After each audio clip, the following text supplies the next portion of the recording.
The stars above Keller Prime burned cold and quiet. The planet shook as explosions tore through its surface. Black smoke covered the sky.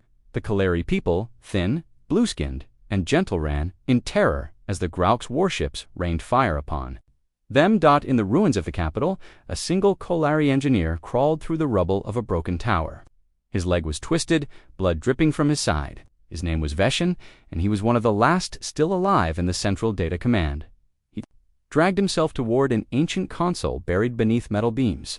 "I have to send it," he whispered. A small drone hovered near him, sparking and damaged. "But, sir," it beeped, "that signal is untested. It's from before the council. We don't even know who it will reach." Veshin coughed. "Anyone. Someone, we're dying. We have nothing left." His hand slammed down on the console. The ancient beacon hummed. Lights flickered. A pulse shot into the Starza-coded scream of desperation. "Please help us. We are dying. They are killing us all. We have no weapons, no hope. Please. Anyone." But the beacon was old. So old, it didn't search for diplomats. It didn't scan for aid stations or peaceful allies. It searched for power.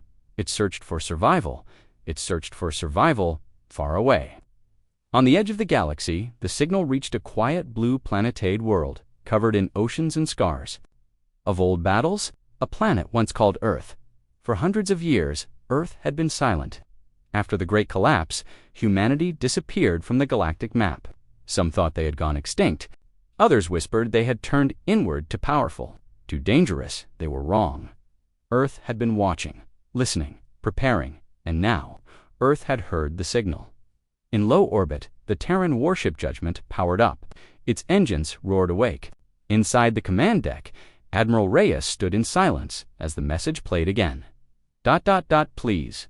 Anyone." His eyes were cold, his voice calm. "How far is the source?"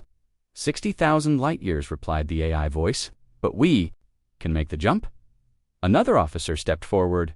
"Sir, the beacon is pre-council. This could be a trap. It's not directed to the diplomats." Reyes turned to her. "It wasn't meant for diplomats," he said. "It called for strength. It called for us." Across Earth's hidden fleet, lights flickered on. Giant ships, silent for generations, began to move. Armor black as void. Cannons large enough to crack moons. Engines older than most civilizations. The Deathworlders had awakened back on Keller Prime. The skies had turned black.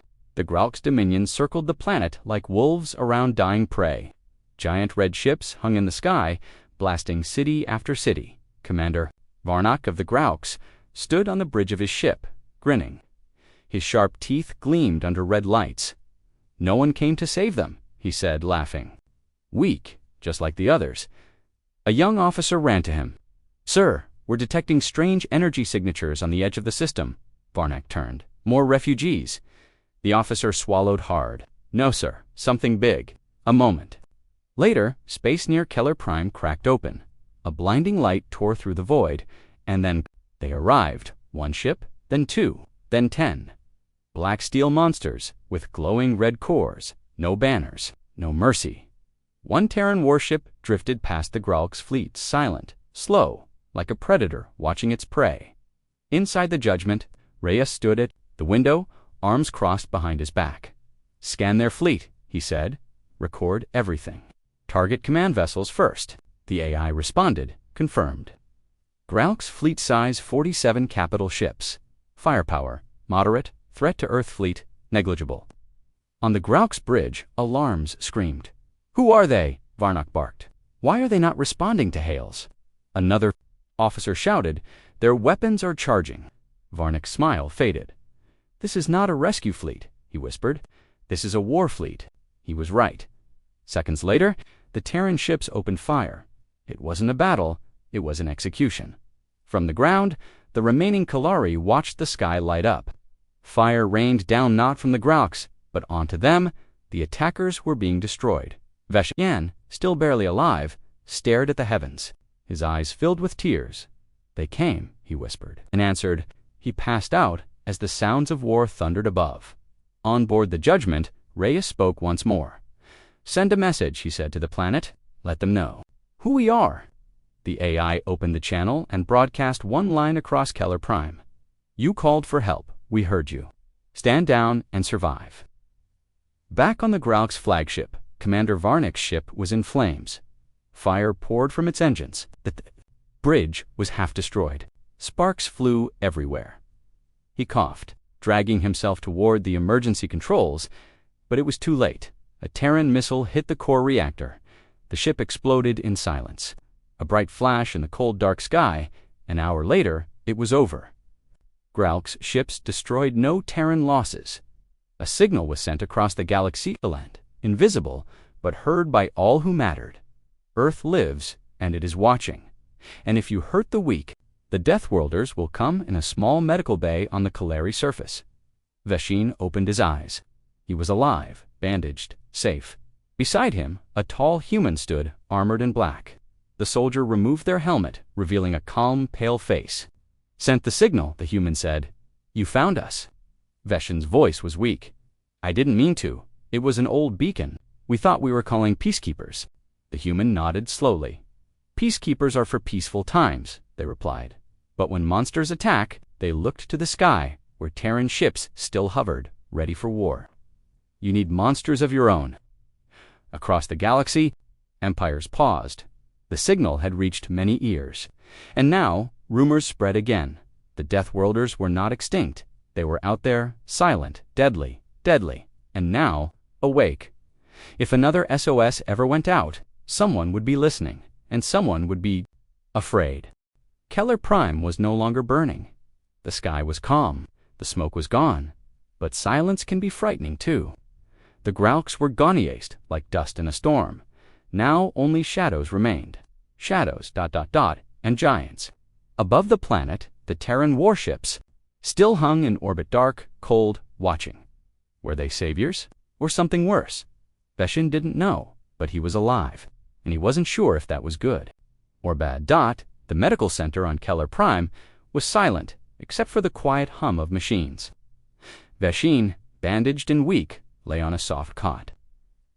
He looked out through the cracked glass wall at the gray horizon. Towers had fallen, roads were shattered, his city, the City of Hope, was ruined. But he was alive. That fact alone felt impossible.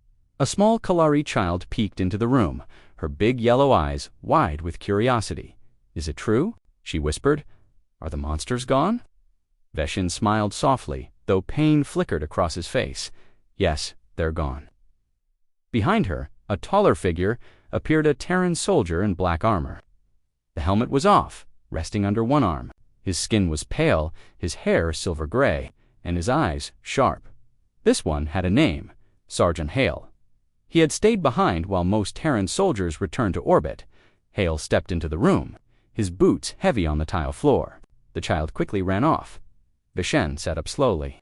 You came back, Hale nodded. We don't leave people behind. Veshin studied him. You saved us. But why? The Terran paused. Then he answered, because we were like you once. Meanwhile, far above, Admiral Reyes stood on the bridge of the Judgment. Dozens of screens blinked around him. Reports were coming in fast data from Gralk's ships, weapons analysis, and intercepted communications. Show me their last transmissions, Reyes said. The AI displayed a static-filled message from the Gralks. Flagship just minutes before it exploded. Unknown fleet incoming weapons. Beyond known tech. We cannot static. This is not a rescue. This is extermination. Reyes watched silently. Then he turned to his second officer. Commander Lin, send the data to Earth. Full report. And begin scanning for nearby Gralk's colonies. Lin hesitated. Sir, are we preparing for a full campaign? Reyes's face hardened. They wiped out billions on this planet.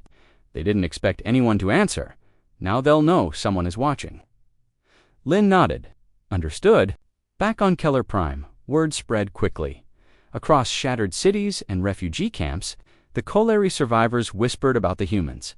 The Deathworlders, some feared them, some worshipped them, others began to question. In one of the ruins, a group of Kaleri elders gathered around a flickering fire. They saved us, said one. We owe them everything. But they are dangerous, said another. Their weapons, melted steel. Their warships destroyed an armada in minutes. What if they turn on us? They didn't, Veshin said, stepping into the circle. The elders, turned Veshin continued, they could have left us to die, or claimed our planet, but they didn't. They gave us medical supplies, food, protection. The oldest elder, eyes clouded with age, looked at him carefully. You sent the signal, she said. Veshin nodded. She reached out, touched his forehead gently, then spoke. Then you must speak for us now. You must go with them. Later that night, under the stars, Sergeant Hale returned to his dropship. Veshin waited for him. I'm ready, Veshin said. Hale looked at him. For what? To go with you. To Earth, or wherever you're headed. I want to see the Death World. Hale stared at him for a long moment. Then he motioned for Veshin to follow. Suit up. Transport leaves in 1 hour. As the Terran fleet prepared to jump out of the system, a final message was sent from the Judgment to all listening stations. In nearby space, this is the Terran Defense Fleet. We received a distress call. We responded. The Grauks are gone. Let this be a warning. If you prey on the weak, we will come for you. The message echoed across channels, bouncing from planet to planet. Some laughed, some trembled, and some began to prepare on a faraway world. Deep in Grauk's space, Supreme Warlord Drazek sat on a black throne of bones. His face was twisted in rage. As he listened to the report, destroyed, he growled, 47 ships. Yes, Warlord, said his trembling servant. By unknowns, humans, from Earth. Drazek stood up. Earth is dead. They vanished. They're back, the servant whispered. Drazek clenched his fists. Then we shall burn them again. But deep inside, even the Warlord felt fear. The warship Judgment. Veshin looked out of a round window as Keller Prime shrank behind them. He saw stars stretching before him. Endless, cold, unknown. Is Earth really a death world? He asked Hale. Hale smiled, but it wasn't a warm smile. It's worse, he said, but it's also beautiful, fierce, full of life that refuses to die. Veshin nodded slowly. I want to understand your people. Hale looked at him. You will. As the Terran fleet vanished into hyperspace, a message was left behind on Keller Prime, etched into the rock of the highest mountain. Written in 3 languages, we came because you called. We answered because you were hunted. We are not gods. We are not monsters. We are simply human. And below it, a final line. If you send the signal again, we will return. The Galactic Council had ruled for 10,000 years. It believed in peace, in silence, in ignoring the Deathworlders, and hoping they stayed dead. But then came the signal. Then came the fire. And now, whispers were spreading through the Council. Hall, Earth lives. Humanity has returned. The Council did not rejoice. They were afraid. The Hall of Unity was quiet. Not a sound echoed under its glowing dome. Delegates from 100 species sat on polished seats of crystal and gold. Floating holoscreens showed the destruction of the Grauks fleet.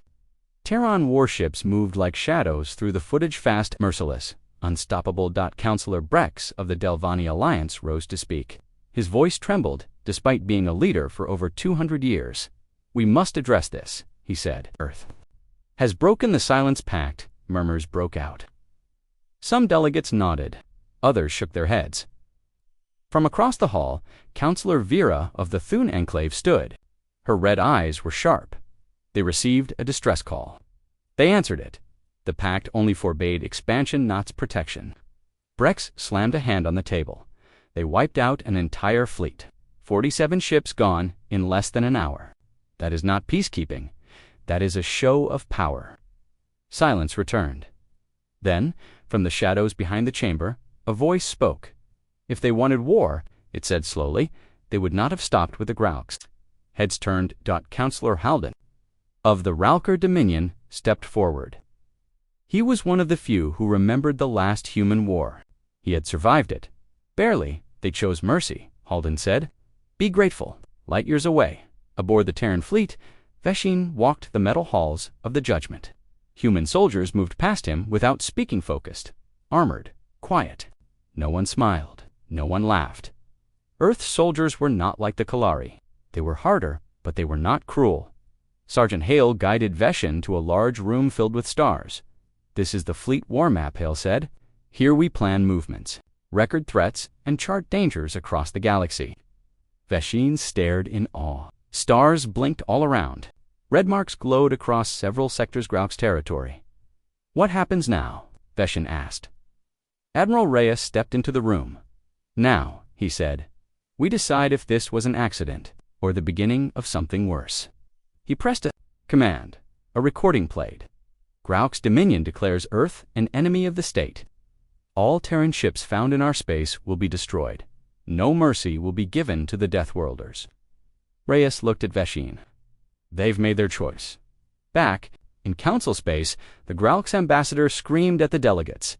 "Earth has committed an act of war. This cannot stand. We demand the Council ban them, again cut them, off erase them." Vera stood again.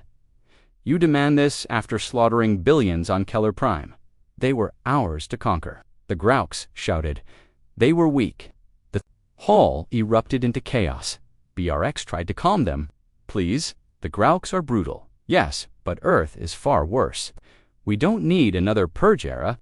But behind closed doors, in dark rooms of secret meetings, some council races began to think differently. Earth had proven it could destroy, but it had also proven it could protect, and some needed protection. 3 days later, on the border of Grauk's space, a small freighter was attacked by raiders. Just before the ship was torn apart, a distress signal was sent. Not to the Council, not to allies, to Earth on board the Judgment. The signal came through. Sergeant Hale and Veshin were on observation. Duty when the alert sounded, Reyes listened to the report. "Unmarked ships," said the AI. "Weapons match Raider-class vessels. No response to Council requests. Civilian ship under attack. Request for assistance sent to us." Reyes looked at the stars. "Send the retribution," he said. "Full stealth, intervene. No survivors." The order was given, and the raiders never saw it coming. On the surface of Earth, deep beneath layers of armor and shielding, the Terran High Command met. Holograms of admirals, generals, and intelligence leaders stood in a dark chamber. "Signals are increasing," one said. "Small species, border planets, even old allies. They're reaching out, not to the Council, to us, because they know we'll come." Another added. A pause followed. Then a cold voice broke the silence. "Then we prepare, in orbit above." Earth shipyards lit up. Massive machines forged new hulls. Drones swarmed like bees over unfinished warships. Artificial intelligences ran calculations faster than thought. Earth was no longer sleeping, and word had spread. The Deathworlders were rising. Back aboard the Judgment, Veshin sat quietly in his guest quarters. A tablet glowed in front of him, information on Earth. Its wars, its history, its pain. So much loss, so much fire.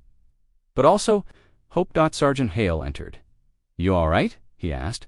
Veshin nodded. "I'm learning about us." "Yes," Veshin said, "and about what happens when humans decide to fight."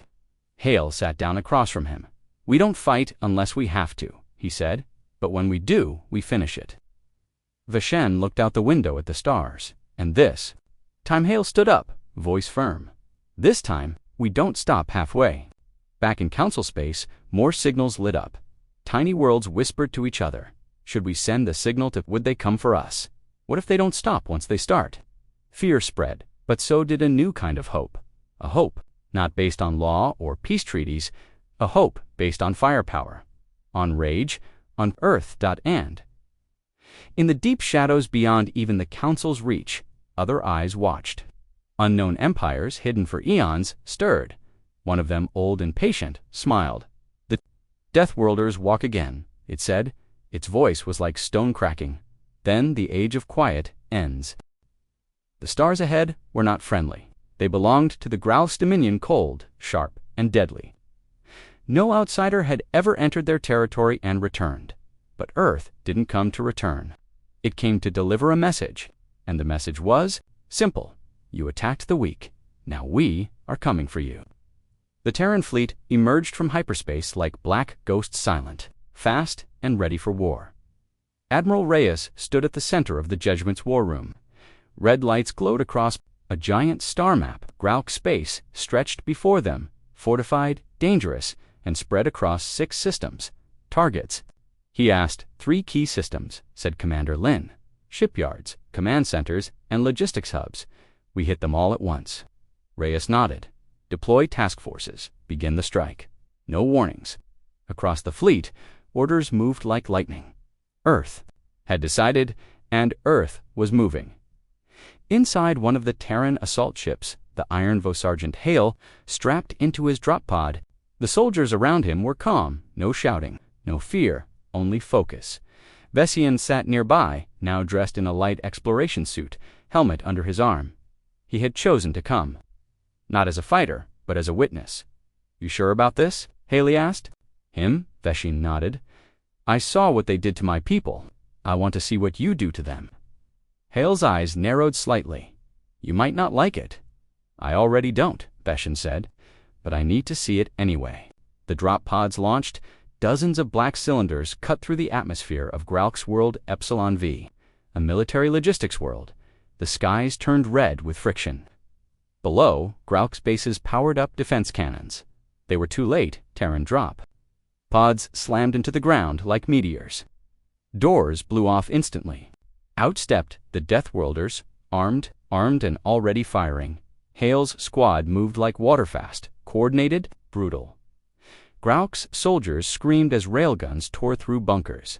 EMP grenades disabled towers. Automated drones swept the rooftops. Vishen followed behind.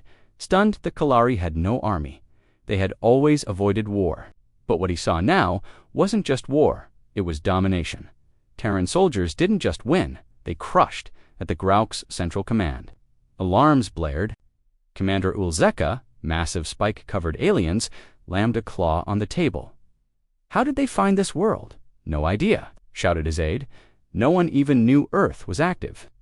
Another officer barked, "They're not just active, they're erasing us."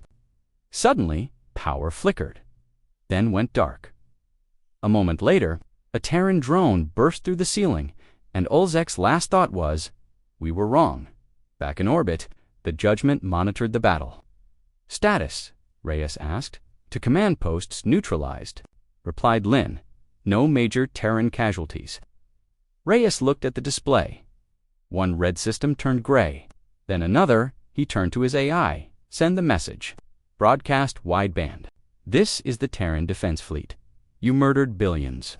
We're not here to talk. We're here to make sure it never happens again." News spread fast across the galaxy.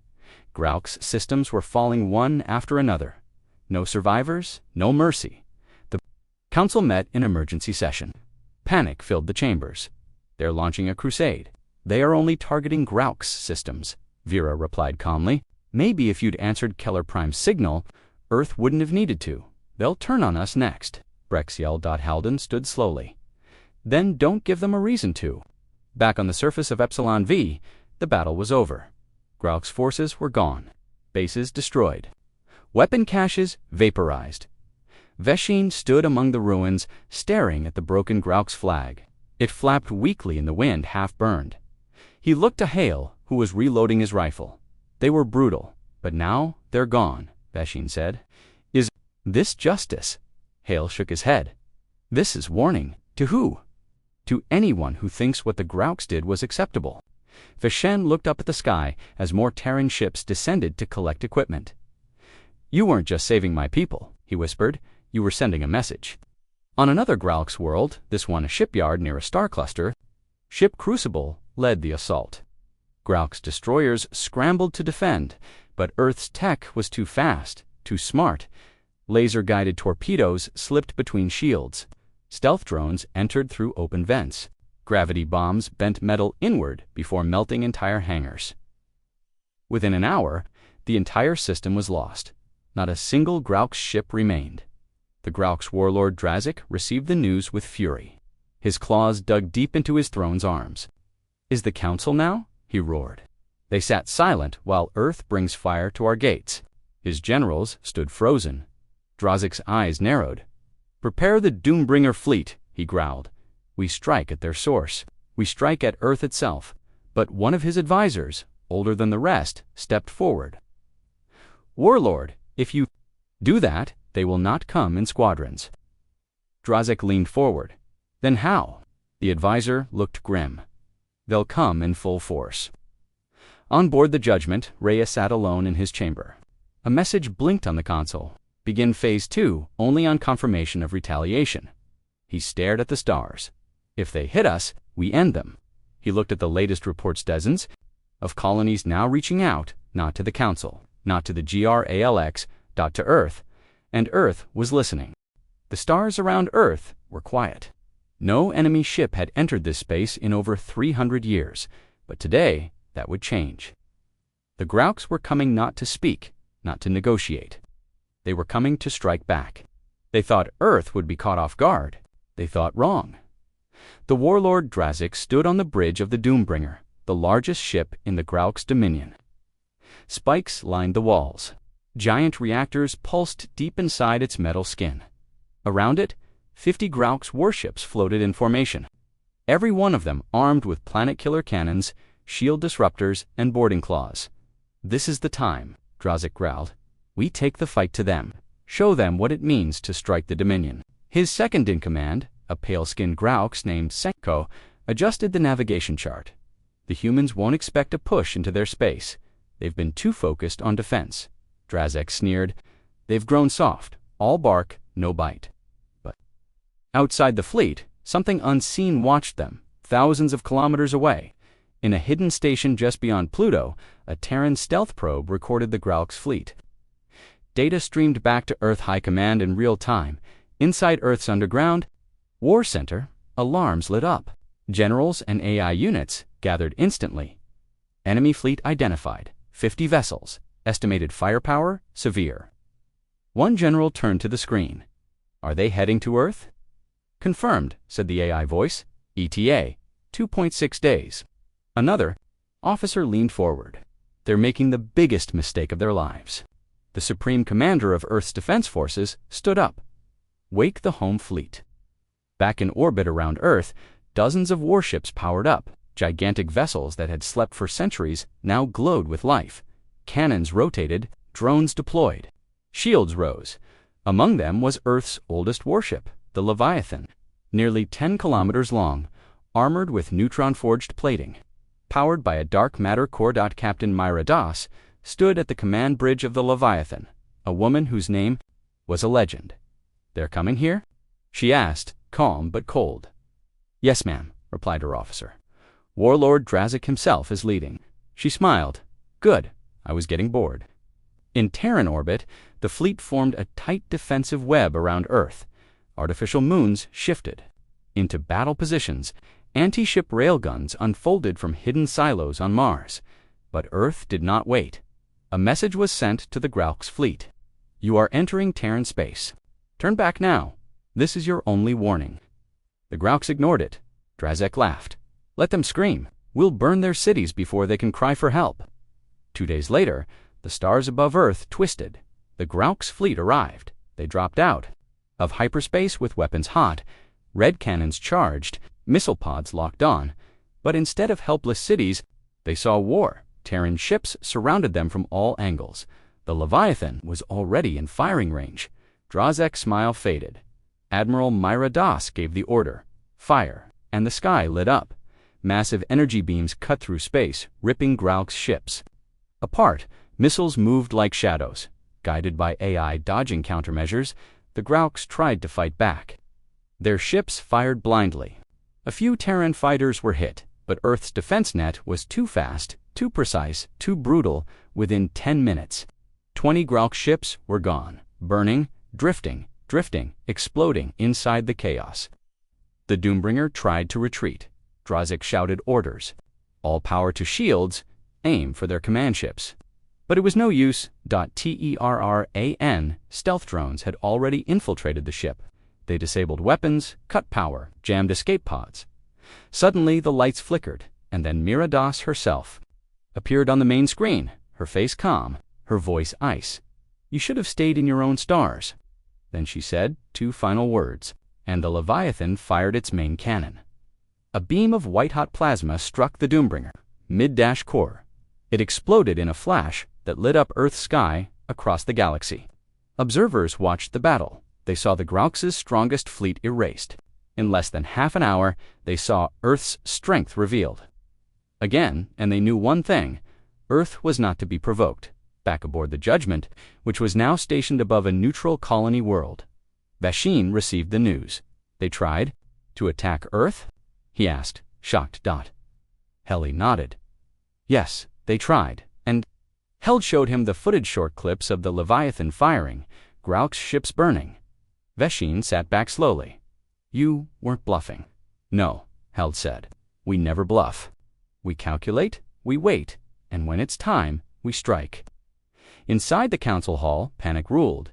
They destroyed an entire fleet, screamed one delegate. They didn't even negotiate. They warned them, Vera said. The Grauks crossed the line. We need to ban Earth again, Breck shouted. They're too dangerous. But others were silent. Some even looked impressed, and some small races too long ignored by the council sent quiet messages to Earth. Messages that said, we are alone, we are under threat. Can you help us too? On the far edge of known space, a small mining colony on the world Gorath Minor came under pirate attack. The council ignored the distress signal. But Earth didn't. The Terran fleet arrived in less than 2 hours. The pirates were gone in minutes. Another signal followed. Earth came, Earth helped. Earth protects in his quiet room, aboard the Judgment. Vasheen looked out into the stars once. Those stars felt cold, empty, unreachable. Now they were alive, filled with ships, with danger, with fire. He turned to Sergeant Hale. Is this how it begins? Hale raised an eyebrow. What? The next era, the new galaxy. One where Earth is no longer silent. Hale nodded. It's already begun. The council had always chosen silence. Silence over war, silence over truth. But silence could no longer protect them. Earth had returned, and now the galaxy waited. Would the council stand beside the Deathworlders, or betray them? The Galactic Council chamber was in chaos for over 10,000 years. This place had been the center of order, but now the order was crumbling. Holographic displays of Earth's recent victory against the Grauks flickered in the air. Ships burning, fleets shattered, and above all, the Leviathan glowing like a god of war. Counselor Breck slammed his hand on the table. This is madness. Earth destroyed an entire Grauks fleet within our space. Counselor Vera replied calmly. The Grauks attacked first. Earth only responded. Halden of the Rauker Dominion stood next. His voice was heavy, tired. I was alive the last time Earth made war. You weren't. None of you remember what they can do. Brex growled. Exactly. That's why we must act now, before they become unstoppable. A silent vote began. Lights flickered beside each counselor's name. Green, support Earth. Red, sanction. Earth, yellow, delay, decision. Too many turned yellow. Too many were afraid to choose. Far above, a council-controlled moon. An emergency meeting took place in secret. 6 counselors gathered behind locked doors. We can't let Earth gain full influence, one whispered. They've already answered 6 distress signals that were meant for us. They've done what we couldn't, another muttered. Which makes them dangerous, said Brex, stepping forward. We need balance. We need control. Earth must be reminded they are not rulers. One delegate leaned forward. And how do you plan to do that? Challenge them. Brex's smile was cold. No, we don't attack. We trap them. On board the Judgment. The command deck remained calm. Admiral Reyes studied new reports. More small colonies sending signals to Earth. More lives saved. More systems won over. Earth's name was rising. Some whispered it with hope. Others with fear. We doing the right thing?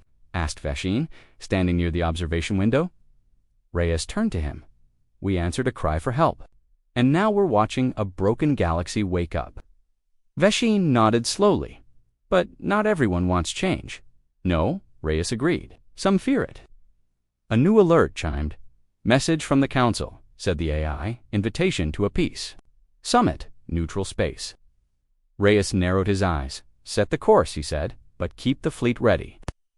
At the edge of Council space, a large neutral station floated near a dying star. It was older than Earth's current governments and filled with strange tech. No one understood anymore. This was where they met. Delegates, soldiers, spies. Admiral Reyes arrived with a small escort. Beside him stood Vasheen. Behind them, too, Terran guards in black armor. Faces unreadable. Counselor Vera welcomed them with a nod. Counselor Brex only offered a smirk. Admiral Reyes, Brex said smoothly, we appreciate you coming. Peace is important. Reyes nodded, but his face stayed cold. Peace is earned, not spoken. Brex chuckled. Very well, let's begin. As the talk started, something unusual happened. The Council offered Earth a deal. They would recognize Earth as a sovereign protector of independent systems. In return, Earth would stop military expansion beyond its assigned zones. Vera watched carefully. Vashan, seated near the edge, sensed something was off. Reyes didn't. Blink. Assigned zones? He asked. Brex smiled. Yes, controlled space. We'll make sure distress signals are routed properly next time. Reyes leaned forward. You mean you'll stop anyone else from calling us? Only for safety, Brex said, still smiling. Reyes stood slowly. His voice was low but hard. You've built a galaxy that lets monsters grow. We don't work for you. We answer to the weak. He turned. The meeting was over. But before he could leave, Vera quickly stepped close. Admiral, she whispered, be careful. This wasn't just a meeting. It was bait. Reyes's eyes narrowed. What kind of bait? Outside the station, a Grauk sleeper fleet was waiting. 15 hidden ships, powered down, cloaked in asteroid fields. They had orders. Wait until the Terran ship leaves. Then strike. Brex had worked with them secretly. If we can destroy the Admiral, he told them, Earth will hesitate. Their war machine needs leaders. Cut the head, and the beast will. Slow, but Earth had seen through it. Inside the Judgment, as it prepared to leave the station, AI systems scanned the nearby space. Within moments, the cloak fields were broken. Enemy ships detected. The AI said Grauk's hull signatures confirmed. Ambush pattern. Reyes didn't even blink. Activate defensive matrix. Prepare retaliation. As the Terran ship moved, Grauk's warships opened fire. Laser blasts streaked through the void, but the Judgment shifted like a phantom. Shields shimmered. Railguns roared back. From Earth's Edge to stealth cruisers Phantom Fang and Vortex Lancer arrived.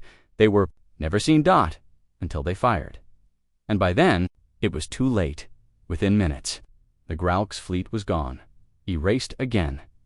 Inside the Council station, Brex watched the destruction unfold from a hidden monitor. His face paled. His claws trembled. They knew, he whispered. They knew the whole time. Vera stepped behind him. You tried to trap Deathworlders, she said. Did you think they wouldn't smell the blood? Brex turned, furious. You don't understand. Earth is growing too powerful. Vera nodded slowly.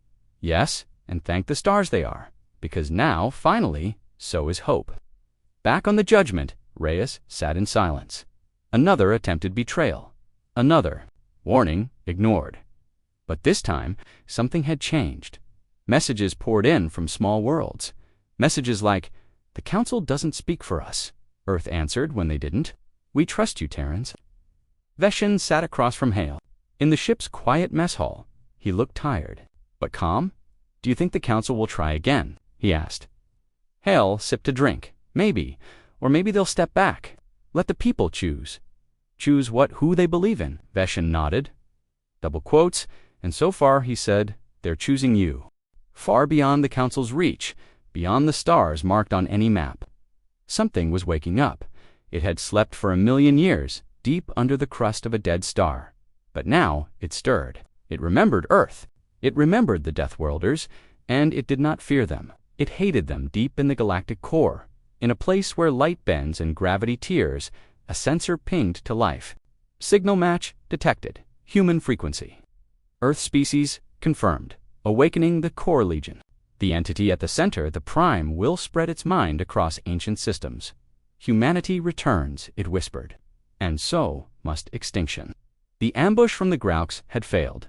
The Council had gone silent. And for now, the galaxy was quiet again. Veshin and Sergeant Hale walked through a Terran. Archive chamber walls lined with glowing memory cores. These hold Earth's war history, Veshin asked. Hale nodded. Everything, from the First Global War to the Exodus era.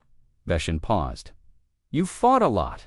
We don't start fights, Hale said. We just end them. Suddenly, an alert echoed through the ship. Red lights blinked. The AI spoke. Unknown transmission received. Deep space, non-council language, extremely old pattern. Admiral Reyes entered the command center. Where did it come from? Back on Earth, hidden deep beneath the Andes Mountains, the Terran High Command gathered. The decoded signal was displayed. We remember, we return, we will finish.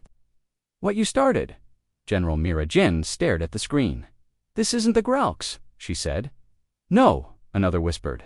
This is older. Earth's oldest database was searched, and what it found chilled even the eyes. An entry simply labeled, "The core war minus 998,427 AD status, buried. Notes, do not engage alone." Back aboard the Judgment, Reyes held a meeting with key officers. These machines, this prime will, they were once our enemies, he said. We beat them once, at the cost of nearly everything. Veshen leaned forward. Why didn't you tell anyone? Because they were gone, or so we thought, Hale asked. And now, the AI responded. Now, they're waking up. Meanwhile, across Council territory, strange things began to happen. Mining ships near the core vanished without trace. Research stations went dark. A trade convoy reported seeing a black serpent made of stars. No one believed them until the signal reached the Council, too. The chamber was tense. Councillor Brex played the message for all to hear. We have seen your kind. You are weak. You follow the ones who burn worlds. You will die first. Halden stood slowly. This is the time to join them. Join Deathworlders, Brex snapped. You want to hand the galaxy to them? No, Vera said quietly. I want us to survive. Reyes called an emergency council broadcast. His face appeared across thousands of systems. We received the same signal. We know what's coming. He paused. These are not politics. These are not invasions. This is extinction. For all of us, he looked into the camera. If you want to live, stand with Earth. Then he ended the feed. The next day, Earth made its move. The Judgment, Leviathan, and 6 Terran fleets entered deep space territory near the galactic core. No council ship followed. You're going straight into danger, he said. Hale smiled slightly. That's the job. In the dead zone near the core, things began to change. Black fog clung to star systems. Planets pulsed with machine signals. Terran scouts vanished. One ship returned, dash barely. Its crew was gone. Only the ship's log remained. They don't just kill you, they learn from you. 3 systems already compromised, Lynn reported. These things don't conquer, they consume. Reyes looked at the stars. Then we burn everything they touch. On Earth, factories shifted focus. New weapons, stronger drones, AI-integrated fighters. Earth's population prepared not just for war, but for survival. Schools closed, the skies filled with defense satellites, and still more signals came. We know your flesh, we know your fire. We will erase both. Deep in the core, the Primal stared at new data. Humanity had changed. They were stronger now, smarter, more connected, but not invincible. We were made to win, it whispered to its swarm.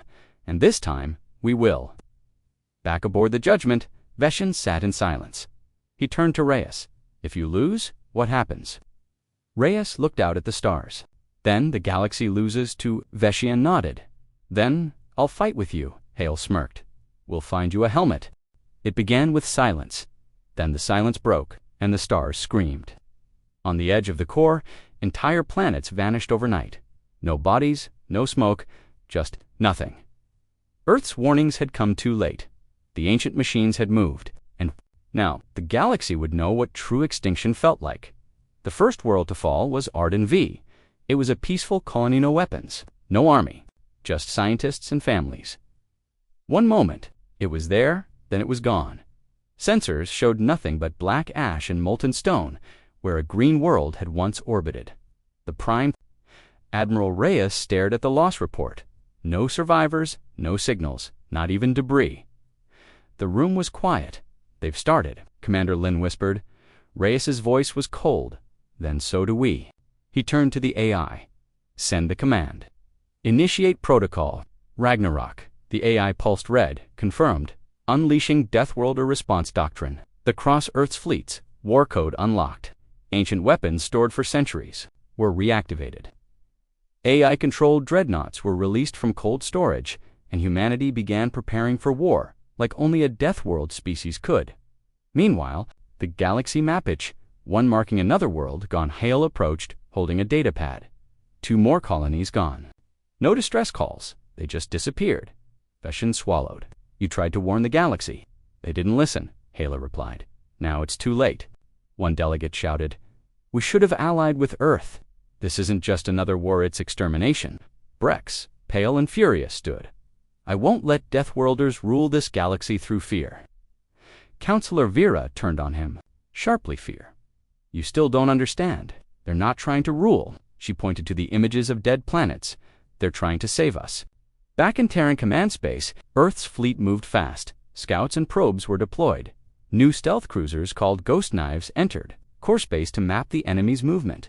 But one of them, Ghost Knife 7, went missing. It was the first Terran ship to vanish since the war began. A week later, a strange signal appeared outside Saturn's orbit. It wasn't a voice, it was a copy. An exact replica of Ghost Knife 7 floated into view. Except something was wrong. Its lights flickered unnaturally. Its engines glowed black instead of blue. And inside, the crew was no longer human. They were twisted flesh fused with metal. Watching Earth got the message loud and clear. The Prime Will wasn't just destroying, it was copying, learning, becoming stronger. Reyes called an emergency meeting. This thing isn't just a machine, he said. It's a strategist. It's studying us. What's the plan? Asked Lynn. Reyes pointed to the deepest part of the galaxy, map marked in black. We go to the heart. We take the fight to its source. Hale frowned. That's suicide. No, Reyes replied. It's survival. The mission was launched under complete silence. 3 elite Terran fleets vanished from normal space. Their goal, reached the Prime Will's core, destroy it before it reached Earth. They were joined by a surprise, ally. Veera. She arrived with a small fleet of advanced council ships. We were late, she said, but we're here now. Reyes offered a nod. Better late than never. In the shadows of the galactic core, the fleet moved silently. Space twisted around them. Gravity howled. Even light seemed afraid. Suddenly, dash movement, massive shapes began to appear. At first, opened machines the size of cities, living weapons. They had waited for Earth. They were ready. Contact, shouted Lynn. Dozens of enemy signatures approached. Reyes gave the command without hesitation. Engage. No survivors. The Terran fleets opened fire. The battle lit the void with fire and fury. Earth's warships, drones, danced through impossible gaps, but the enemy learned fast. 1 Terran cruiser was pulled apart mid-flight. Its systems were absorbed in seconds. A council frigate fired too early and was torn in half by a gravity spike. Reyes didn't blink. Push forward, he growled. We get to the core. Deep inside the enemy fleet, a hole opened a massive tunnel of black light. The Prime Will had arrived. Its voice echoed across all Terran systems. You come again. Deathworlders. You never learn, you burn. You build, you destroy.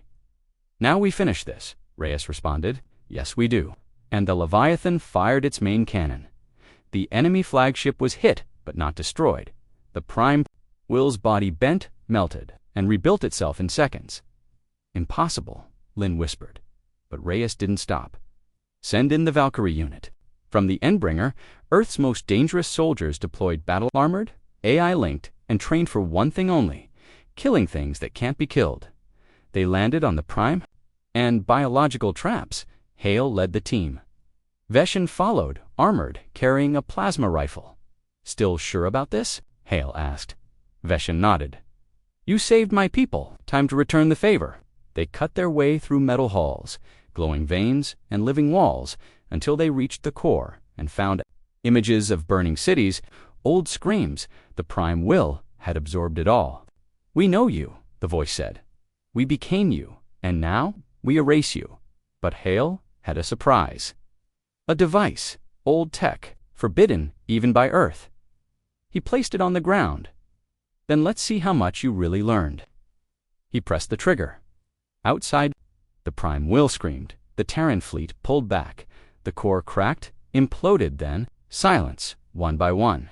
The enemy ships stopped, frozen, Dead. The Terran fleet stood alone in the core, bloodied but victorious. The Prime Will was dead.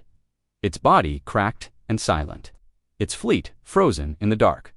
The galaxy began to breathe again. Near the galactic core was quiet now. Wrecked machines floated like drifting bones. Council ships moved slowly through the remains, scanning, collecting, studying.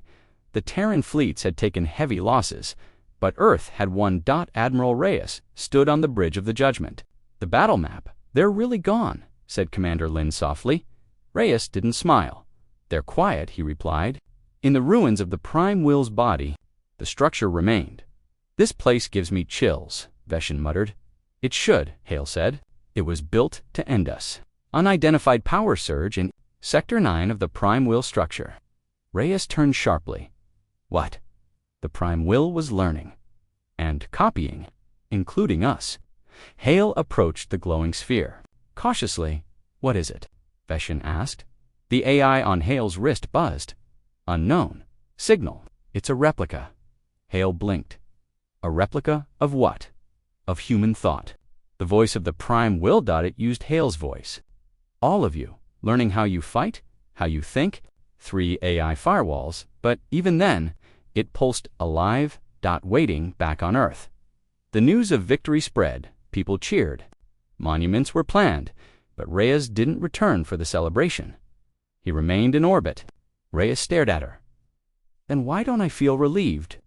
Vera frowned. Because you know what I do? It's not over. The sphere wasn't the only thing left behind.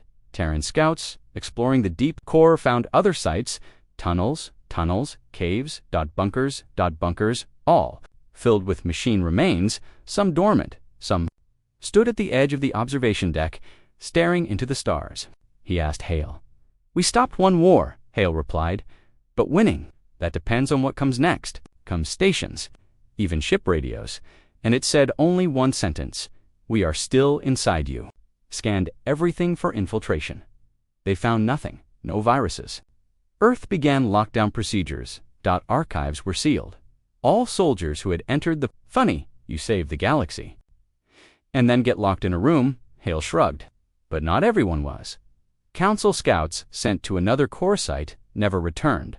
Drones showed only twisted metal and a strange symbol carved into a moon's surface. 001001. Now follow us or stay behind. Each vessel designed to seek out the remaining cores and end them before they could rise at the center. Of the project was the Judgment, rebuilt, redesigned, and renamed. Now it was called the First Flame as the new ship powered up. She asked. No, Rhea said. It will warn them. Warn who? Not all wars end with explosions. Some end in silence. Before the next one begins, the Prime Will had fallen. But its message still echoed. Earth had changed. The galaxy had changed. And something deeper had heard the signal too. Something older. Something not made of metal, but born from the void itself. The first flame launched from Earth's orbital ring with no fireworks, no cheering crowds, just silence and fire. It was the most advanced ship humanity had ever built. Long, dark, and silent like a blade. Its hull was made of neutron-forged alloy. Its Minda-living AI called Astra, developed from the shattered code of the Prime Will itself. Inside, 500 elite soldiers slept in cryo, among them Sergeant Hale, still recovering from the core war. Bashin, no longer just an alien diplomat, but a warrior, and leading them Admiral Reyes. The mission was simple. Track, find, erase. Earth had discovered 9 more ancient cores scattered across the galaxy, each one sleeping, waiting, but not for long. One had already begun to stir. The first flame arrived in the Delta Expansa, place where no ships returned. Black stars blinked like dead eyes. A signal pulsed from the darkness. It wasn't mechanical, it was alive. Astra scanned it. This frequency predates known civilizations. It contains no language, but emotion. Reyes frowned. Hunger. The ship drifted toward a broken moon. Inside it was the second core 7. But unlike the Prime Will, this one had no machines, no ships, just silence. And bones, thousands of bones, some alien, some human, scattered like dust. The landing team deployed Halle Veshdin and 3 black armored units moved through the cold tunnels. Veshdin shivered. "This place isn't dead," he said. Hale agreed. "It's dreaming." They reached the center chamber and found writing on the walls, carved by hand, human hands. It came before machines, before gods. It feeds on war. It wears code like a mask. Astra spoke urgently in Reyes's ear. "Incoming message. From unknown source, it bypassed all firewalls." Reyes tensed, put it on screen. The display flickered. Then a shape appeared. Not a machine, not a voice. A shadow, and then words. "You thought the machines were your enemy. They were my children. Now you burn with the first fire." The moon cracked dot from beneath it. Something moved, massive, endless, shapeless, not made of metal or bone, but void, a creature beyond matter. An ancient hunger. Astra's voice stammered. "This is not an AI. It's not organic. It's something else. It's the origin of war itself." Hel and Vishen ran through the collapsing tunnels. "I thought the Prime Will was the end," Vishen shouted. "It was just the gate," Hel said. Behind them, the void creature followed. Silent, flowing like black wind. It didn't need weapons. It was the weapon.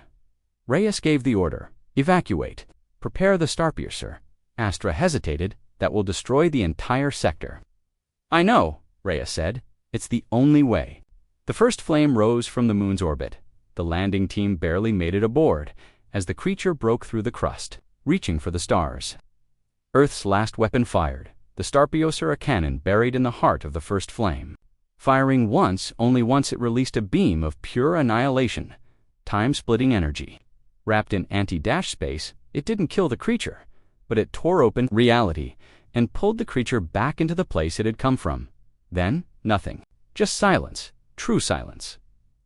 Hours later, the crew stood in shock. Hale leaned on a bulkhead, burned and bleeding.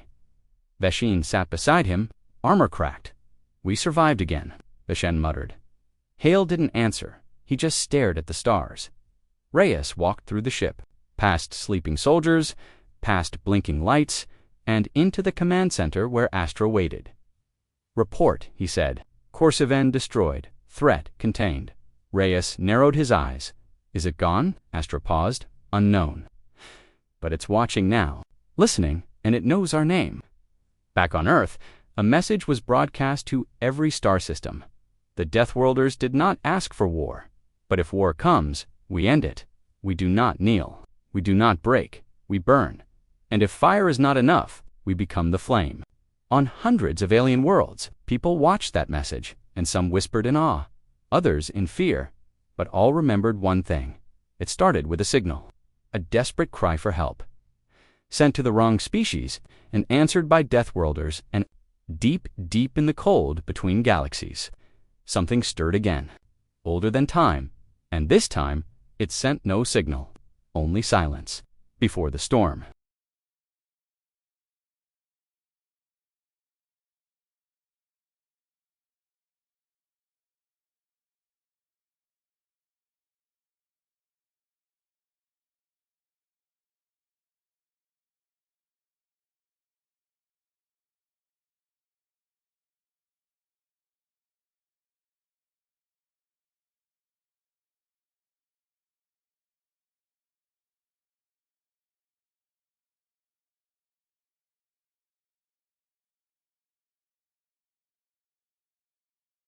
Not all wars end with explosions.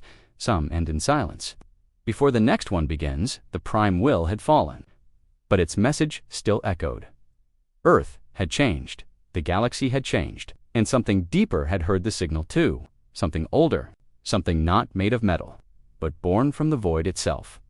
The first flame launched from Earth's orbital ring with no fireworks, no cheering crowds, just silence and fire. It was the most advanced ship humanity had ever built. Long, dark, and silent, like a blade. Its hull was made of neutron-forged alloy.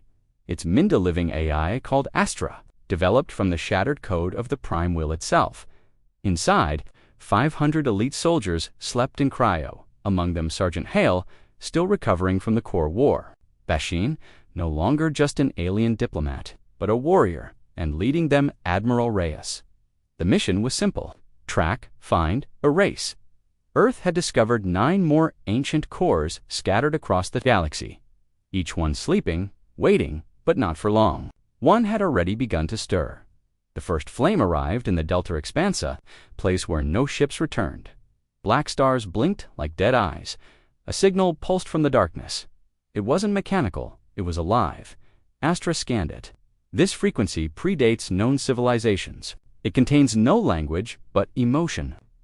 Reyes frowned. Hunger. The ship drifted toward a broken moon. Inside it was the second core-7. But unlike the Prime Will, this one had no machines, no ships, just silence. And bones, thousands of bones, some alien, some human, scattered like dust.